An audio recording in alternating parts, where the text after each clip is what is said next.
আমি মমতাজ। আমি তোমাদের ক্লাস 7-এর গণিত বইয়ের কোষে দেখি 17-র এই 11 দাগের এই কোয়েশ্চেনটা অ্যান্সারটা বলবো। দেখো, বাগানের দৈর্ঘ্য সমান 60 মিটার, প্রস্থ সমান 40 মিটার, বাগানের ক্ষেত্রফল সমান 60 গুণিত 40 সমান 2400 বর্গমিটার, প্রতি খণ্ড জমির দৈর্ঘ্য সমান 60 বিয়োগ 5/2 সমান 55/2 মিটার, প্রতি খণ্ড জমির প্রস্থ সমান 40 বিয়োগ 5/2 সমান 35/2 মিটার, প্রতি খণ্ড জমির ক্ষেত্রফল সমান 55/2 গুণিত 35/2 সমান 1925/4 সমান 481.25 বর্গমিটার। অতএব রাস্তার ক্ষেত্রফল সমান 2400 বিয়োগ 4 গুণিত 481.25 বর্গমিটার সমান 2400 বিয়োগ 1925.00 সমান 475 বর্গমিটার। অতএব প্রতি বর্গমিটারে 80 টাকা খরচ হলে রাস্তা তৈরি করতে মোট খরচ সমান 475 গুণিত 80 সমান 38,000 টাকা। 12 দাগের কোশ্চেনটা দেখে নাও, এর অ্যান্সারটা।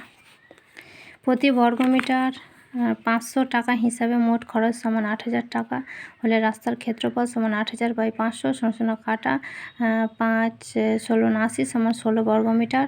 রাস্তার দৈর্ঘ্য সমান 16 বর্গমিটার বাই প্রস্থ সমান 16/2 সমান 8 সমান 8 মিটার।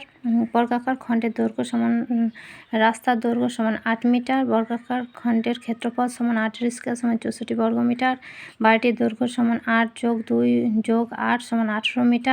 বাড়িটির প্রস্থ সমান 4 মিটার। বাড়িটির ক্ষেত্রফল সমান 18 গুণিত 4 সমান 72 বর্গমিটার এবং একটি বর্গাকার খণ্ডের ক্ষেত্রফল সমান 64 বর্গমিটার এবং বাড়িটি 72 বর্গমিটার জায়গায় জুড়ে আছে।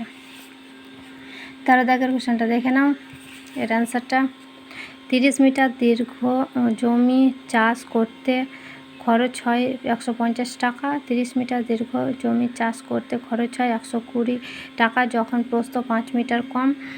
30 গুণিত 5 বা 150 বর্গমিটার জমি চাষ করতে খরচ হয় 150 বিয়োগ 120 সমান 30 টাকা বা 1 বর্গমিটার জমি চাষ করতে খরচ হয় 30/150 সমান কাটা 3/54 সমান 1/5 টাকা। ধরি প্রস্থ সমান x মিটার। প্রতি বর্গমিটার 1/5 টাকা করে মোট জমি চাষ করতে খরচ হয় সমান 1/5 গুণিত 30 গুণিত x শর্তে 30x/5 সমান 150, 30x/5 সমান 5 6 30 সমান 150 সমান 6x সমান 150 সমান x সমান 150/6 3 দুগুণে 6 5 4 50 2 3 25 50 সমান। অতএব x সমান 25। অতএব জমিটির প্রস্থ সমান 25 মিটার।